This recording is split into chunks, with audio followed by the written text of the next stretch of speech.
नमस्कार दोस्तों, वीडियो में आप सभी का स्वागत है। आज के इस वीडियो में अपन बात करने वाले हैं Titagarh rail system limited company के बारे में, वो भी कम्प्लीटली इन्वेस्टमेंट पर्पस से।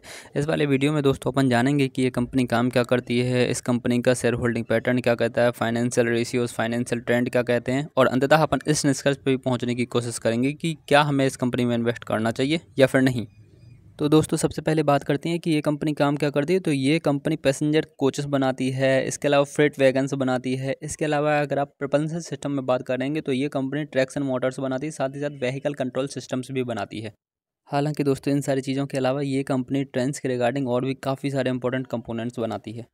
दोस्तों आज की डेट में इस वाली कंपनी का करंट शेयर प्राइस चल रहा है लगभग 899.35 रुपीज़, मतलब लगभग 900 रुपये के आसपास।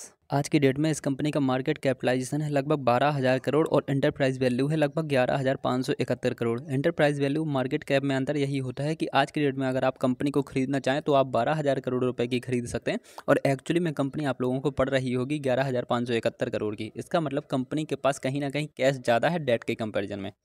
जैसे यहाँ पर आप देखोगे तो इस कंपनी के पास लगभग 607 करोड़ का कैश है और 66.26 करोड़ का डेट है, और डिविडेंड यील्ड अगर आप देखोगे तो 0.09 रुपीज़ है, 0.09% है। तो इसका मतलब है अगर आपने इस कंपनी का शेयर 100 रुपये का खरीदा हुआ है तो ये कंपनी आप लोगों को 0.09 रुपीज़ डिविडेंड के तौर पर देगी पर ईयर। और दोस्तों अगर आप एंटरप्राइज वैल्यू को और अच्छे से समझना चाहते हैं तो आप समझ लीजिए कि market capitalization value plus cash minus debt is equal to भी हो जाता है एंटरप्राइज वैल्यू। कंपनी का दोस्तों पीई और पीबी का पीयर कंपैरिजन भी आप देख सकते हैं। तो इस कंपनी का पीबी है लगभग 5 के आसपास और पीई रेशियो है लगभग 40 के आसपास। पीई जितना कम से कम हो उतना बेहतर होता है, सेम ही चीज़ पीबी के साथ में होता है। तो पीबी तो काफ़ी सही लग रहा है इस कंपनी का। हालांकि पी थोड़ा सा ज़्यादा है, अगर 20-25 के आसपास होता है तो सबसे बेहतर माना जाता है, बट 40 भी बहुत ज़्यादा बेकार नहीं है, सेक्टर के आसपास ही है। ठीक है, तो काफ़ी बढ़िया रेशियोज हैं। सेल्स ग्रोथ का ग्राफ भी आप लोगों के सामने है। पिछले 4 सालों में लगातार इस कंपनी ने सेल्स ग्रोथ दिखाई है। प्रॉफिट ग्रोथ का ग्राफ भी दोस्तों आप लोगों के सामने है। पिछले 5 सालों में लगातार इस कंपनी की प्रॉफिट ग्रोथ में आप लोगों को एक्चुअली में ग्रोथ देखने को मिली है। जैसे रिटर्न ऑन इक्विटी दोस्तों लगभग 15 से 20% के आसपास हो तो वो काफ़ी बढ़िया माना जाता है। हालांकि इससे बढ़िया है तो डेफिनेटली बढ़िया ही चीज़ है। हालांकि इस कंपनी का रिटर्न ऑन इक्विटी आप लोगों को बहुत अच्छी देखने को नहीं मिलेगी। लास्ट के 3 ईयर्स का एवरेज लगभग 11.25% है। चलो ठीक ठाक है। मतलब रिटर्न ऑन कैपिटल एम्प्लॉयड भी दोस्तों लगभग 15 से 20% या फिर उससे ही ज़्यादा हो तो ज़्यादा बेहतर माना जाता है। हालांकि इस कंपनी के लास्ट के 3 ईयर्स का रिटर्न ऑन कैपिटल एम्प्लॉयड 20% के आसपास ही है, तो काफ़ी बढ़िया है। हालांकि return on capital employed basically वो पैसा होता है कि कंपनी ने किसी भी तरीके से लिया है, चाहे इक्विटी के थ्रू लिया है, चाहे डेट के थ्रू लिया है, चाहे किसी भी तरीके से लिया है, तो वो पैसा लगा करके कंपनी कितना पैसा बना पा रही है तो उसको कहते हैं रिटर्न ऑन कैपिटल एम्प्लॉयड। हालांकि इसमें आप लोगों का टैक्स, इंटरेस्ट वगैरह ये सब कुछ इंक्लूडेड होता है।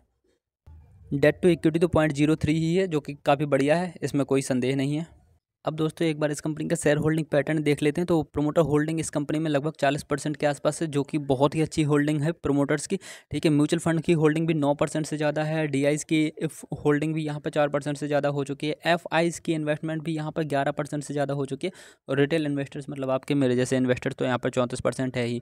तो मुझे ये शेयर होल्डिंग पैटर्न बहुत ही बेहतर नज़र आ रहा है, क्योंकि प्रोमोटर होल्डिंग भी 40% से ज़्यादा है। म्यूचुअल फंड भी अपनी होल्डिंग बढ़ा रहे हैं और लगभग 9% से ज़्यादा हो चुकी है। एफआईज की होल्डिंग भी यहाँ पे पर्याप्त है, डीआईज की होल्डिंग भी यहाँ पे पर्याप्त है। और इस कंपनी का मार्केट कैप भी बहुत ज़्यादा नहीं है, 15,000 करोड़ से कम है मार्केट कैप। और इतने कम मार्केट कैप पर आप लोगों को म्यूचुअल फंड की इतनी बड़ी होल्डिंग देखने को मिलना, एफआईज की इतनी बड़ी होल्डिंग देखने को मिलना, ये बहुत ही अच्छी बात है। ये इसका मतलब ये बहुत ही पॉजिटिव साइन है इस कंपनी में इन्वेस्टमेंट के लिए।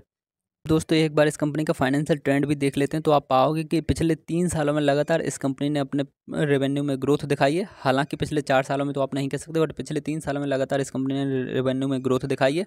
और पिछले 2 सालों से तो इस कंपनी ने प्रॉफिट भी बनाना शुरू कर दिया है, और प्रॉफिट में भी आप लोगों को ग्रोथ देखने को मिल रही है। तो काफ़ी अच्छा फाइनेंशियल ट्रेंड है। अब दोस्तों एक बार इस कंपनी का ग्राफ भी देख लेते हैं। तो लास्ट के 1 दिन का ग्राफ, लास्ट के 1 वीक का ग्राफ, लास्ट के 1 मंथ का ग्राफ, लास्ट के 1 ईयर का ग्राफ, लास्ट के 5 ईयर का graph, and this is maximum graph.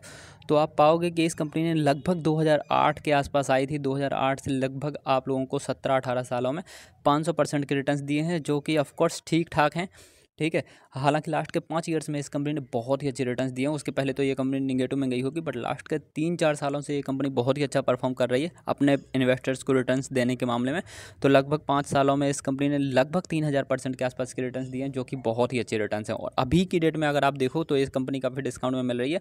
मेरे ख्याल से इस कंपनी में इन्वेस्टमेंट एक काफ़ी अच्छा ऑप्शन हो सकता है, क्योंकि शेयर होल्डिंग पैटर्न और फाइनेंशियल ट्रेंड भी इस कंपनी का बहुत ही लाजवाब देखने को मिल रहा है। अब दोस्तों हालांकि अगर आप मुझसे कहोगे कि आप बता दो सर कि क्या करना चाहिए इस कंपनी में, तो मैं अपनी तरफ से बिल्कुल भी रिकमेंड नहीं करने वाला कि आप इस कंपनी में इन्वेस्ट करो या फिर ना करो। अब आप खुद डिसाइड कर सकते हो, मैंने आप लोगों को सारी चीज़ें बता दी।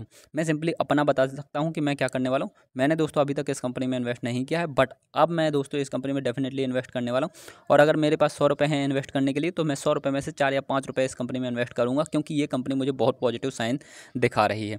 और मैं इस कंपनी को शॉर्ट टर्म, लॉन्ग टर्म हर पर्पज़ से देख रहा हूँ, तो मुझे हर पर्पज़ से ये कंपनी बहुत ही पॉजिटिव नज़र आ रही है। हालांकि समय समय पर फिर भी ओवरव्यू लेते रहेंगे इस कंपनी का।